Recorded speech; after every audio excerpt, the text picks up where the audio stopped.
start now with the last of the 3 podcasts. So, in this series, we are going to discuss some really deep core embodiments which are needed in order to accomplish or be the driving force to the new spherical civilization that we spoke of already in many ways. In the first 5 chapters up until now. So here we talk about what's called the embodiments. Now what's an embodiment? We're going to discuss this more because this is a little more deep subject.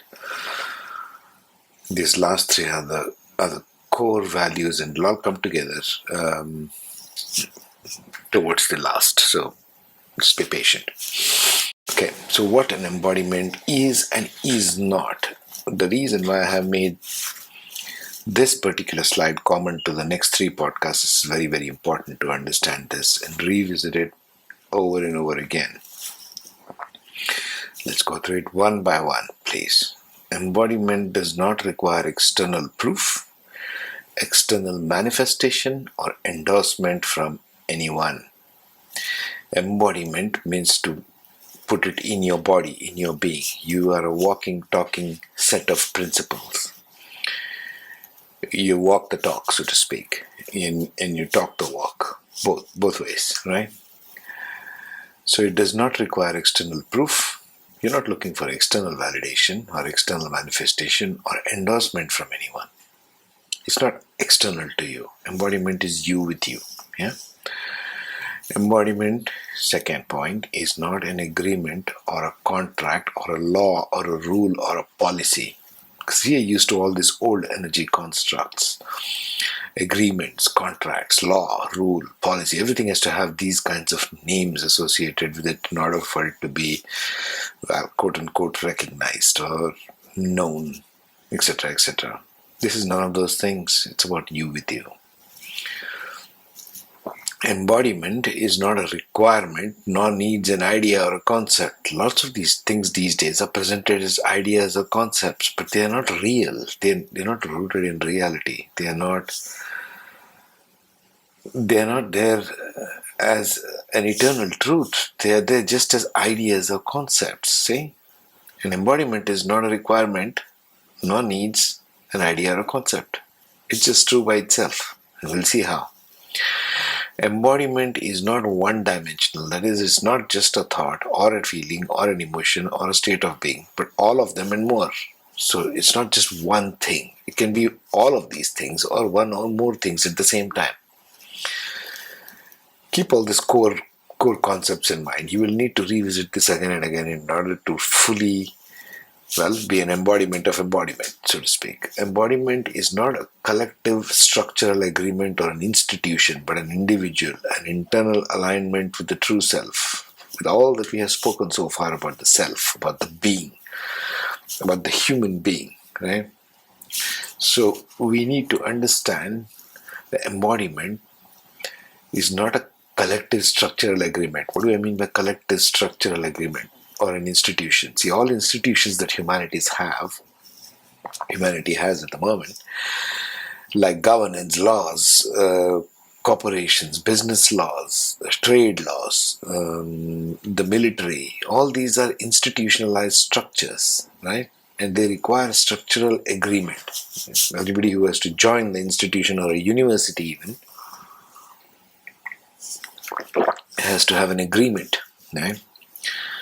This is nothing to do with that. It's not a collective, it's individual. And it's internal alignment with your true self. That's embodiment. Next point. Embodiment brings alignment with being at every level. Micro and macro. The first 5 chapters, you got to link this with the first 5 chapters. We're not going to go through this again because they are pretty long, first 5 chapters.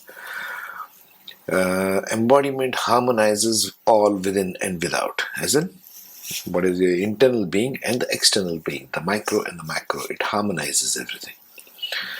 That's what's the core. That's the core of this entire series, of this entire talk. Like harmonizes inside and outside. Then only we can be in harmony with everything else. every other human being, flora, fauna, earth, whatever we spoke of.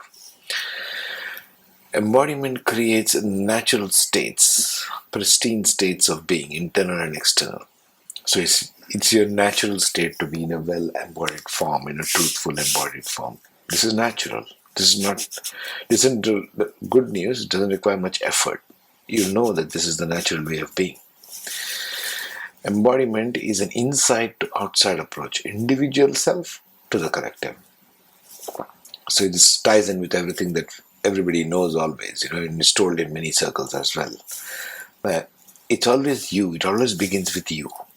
Whatever is inside you, you reflect to outside. So this is in alignment with that, right? Embodiment relates to mastery of self, bringing mastery to the collective. Your individual mastery has to be brought to the collective. That's what embodiment means. Okay. Now let's see the first embodiment. There's just 3 slides in each one of these. So the first embodiment is sovereignty. Now sovereign, if you see in the dictionary meaning, it means self-rule, the highest rule. One who is ruled individually. It comes from the concept of monarchy, royalty, sovereign. Means you are an individual who has rights all on his own. You don't have to rely on any other forms of governance. You don't need to be governed.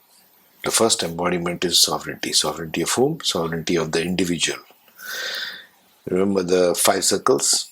So these are the 5 circles. The central big circle is the being. The 4 outer circles are the action. So we speak with respect to that now. We come down, right down to the individual now. Yes? So sovereignty, first one. Sovereignty is the claim and proclaim of self over all else external. This is a huge claim. I come before any and all. I come before my parents, I come before my society, I come before my educational system, the law, the legal, the this, the that, the institutions, the faith, the religion. The I is the claim and proclaim. Self over everything external. I am supreme. I am the one who comes above everything. That's being sovereign. This is the first claim. Claim and proclaim. What do I mean by that? Claim is you claim inside, proclaim is you tell outside as well. Of self over else external. This is the individual freedom that is embodied in many democracies and constitutions. Yeah, freedom. But freedom is claimed in another form. This is being sovereign. This is being freedom without anybody ever compromising it, ever taking it away. This has to be recognized in the new civilization. This is not negotiable. This cannot be terminated in certain ways and conditions. This is absolute. Sovereignty is absolute freedom. Sovereignty is the self-rule, self-mastery, self-action, embodiment of all of that. So it's all about self, as you can see here. You rule yourself, you guide yourself, you work with yourself. You are indulged in mastery of your own self. Your actions are based on directing towards self. So this is why I have made these 4 red arrows which are inward directed. You can see the action, 4 outer circles action. And all the arrows are directed inwards, meaning what? All the actions are inwardly directed. That's the energy of sovereignty. Like you focus upon yourself. This is an inward directed energy, the human being with itself, right? You create compassion, love, balance, knowledge, understanding, beauty. You engage with compassion, love for yourself. You regenerate compassion, love, balance, understanding, knowledge, beauty for yourself. Expand for yourself. This is you with you. Okay. Sovereignty concerns with growing within the being and revel in it. What do you mean by revel in it? Just enjoy your own being. Enjoy your own sense of self. You should always be in that happy, joyful state. Sovereignty brings about the claim and proclaim of sovereignty can create this. You have all the freedom, you have all the means and tools necessary provided by this spherical civilization to do this. Sovereignty is the engagement, expansion, and realization, creation within inner being. So we are creating within the inner being. This is why it's going inward. Sovereignty is an inward directed energy, being with itself, like we all spoke of.